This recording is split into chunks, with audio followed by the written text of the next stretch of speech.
खरूज 23 बाब।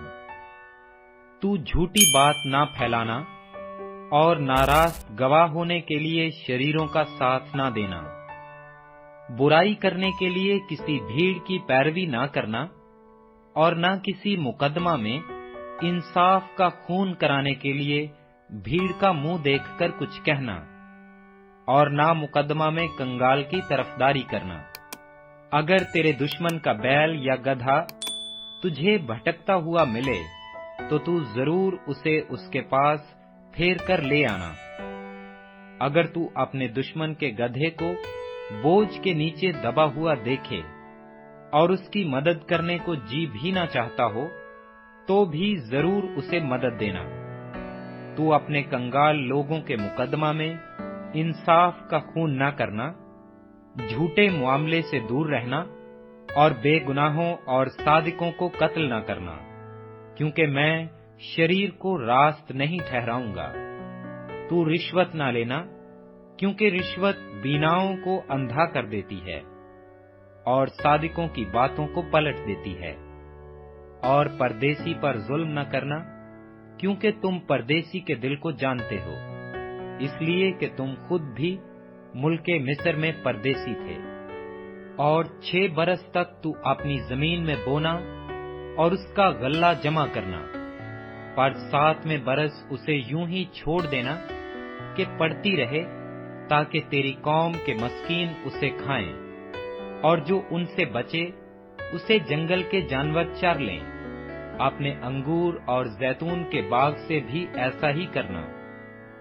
6 दिन तक अपना कामकाज करना और 7वें दिन आराम करना, ताकि तेरे बैल और गधे को आराम मिले और तेरी लौंडी का बेटा और परदेसी ताजा दम हो जाएं। और तुम सब बातों में जो मैंने तुमसे कही हैं होशियार रहना और दूसरे माबूदों का नाम तक ना लेना, बल्कि वो तेरे मुंह से सुनाई भी ना दे। तू साल भर में 3 बार मेरे लिए ईद मनाना। ईद फतीर को मनाना, उसमें मेरे हुक्म के मुताबिक ऐबब महीने के मुकर्रा वक्त पर 7 दिन तक बेखमीरी रोटियां खाना, क्योंकि उसी महीने में तू मिस्र से निकला था और कोई मेरे आगे खाली हाथ ना आए।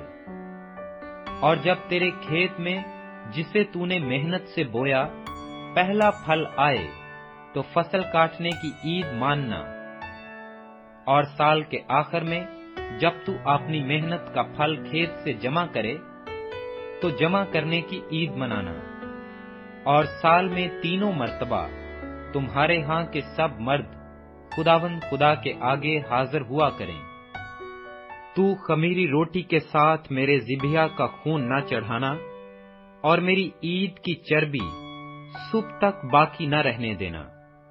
तू अपनी जमीन के पहले फलों का पहला हिस्सा खुदावंद अपने खुदा के घर में लाना।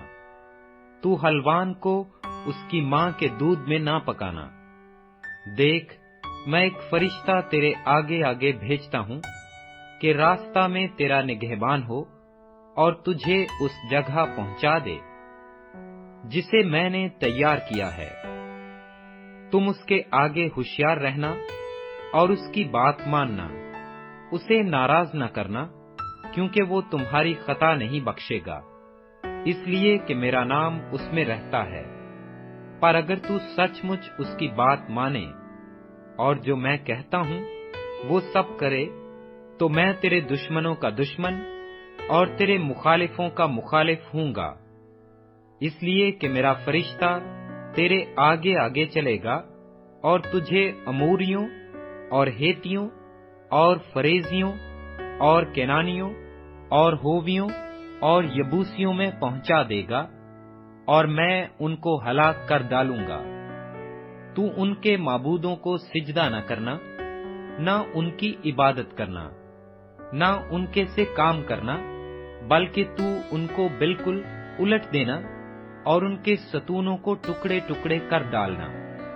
और तुम खुदावंद अपने खुदा की इबादत करना, तब वो तेरी रोटी और पानी पर बरकत देगा। और मैं तेरे बीच से बीमारी को दूर कर दूंगा اور تیرے ملک میں نہ تو کسی کو اسکات ہوگا اور نہ کوئی بانجھ رہے گی، اور میں تیری عمر پوری کروں گا۔ میں اپنی ہیبت کو تیرے آگے آگے بھیجوں گا، اور میں ان سب لوگوں کو جن کے پاس تو جائے گا شکست دوں گا، اور میں ایسا کروں گا کہ تیرے سب دشمن تیرے آگے اپنی پشت پھیر دیں گے۔ میں تیرے آگے زنبوروں کو بھیجوں گا، اور ہیبی اور کنانی اور ہیتی کو تیرے سامنے سے بھگا دیں گے۔ میں ان کو ایک ہی سال میں تیرے آگے سے دور نہیں کروں گا، تا نہ ہو کہ زمین ویران ہو جائے اور جنگلی درندے زیادہ ہو کر تجھے ستانے لگیں، بلکہ میں تھوڑا تھوڑا کر کے ان کو تیرے سامنے سے دور کرتا رہوں گا، جب تک تو شمار میں بڑھ کر ملک کا وارث نہ ہو جائے۔ میں بحر کلزم سے لے کر فلسطینیوں کے سمندر تک اور بیابان سے لے کر نہر فرات تک تیری حدیں باندھوں گا، کیونکہ میں اس ملک کے باشندوں کو تمہارے ہاتھ میں کر دوں گا، اور تو ان کو اپنے آگے سے نکال دے گا۔ تو ان سے یا ان کے معبودوں سے کوئی عہد نہ باندھنا، وہ تیرے ملک میں رہنے نہ پائیں، تا نہ ہو کہ وہ تجھ سے میرے خلاف گناہ کرائیں، کیونکہ اگر تو ان کے معبودوں کی عبادت کرے تو یہ تیرے لیے ضرور پھندا ہو جائے گا۔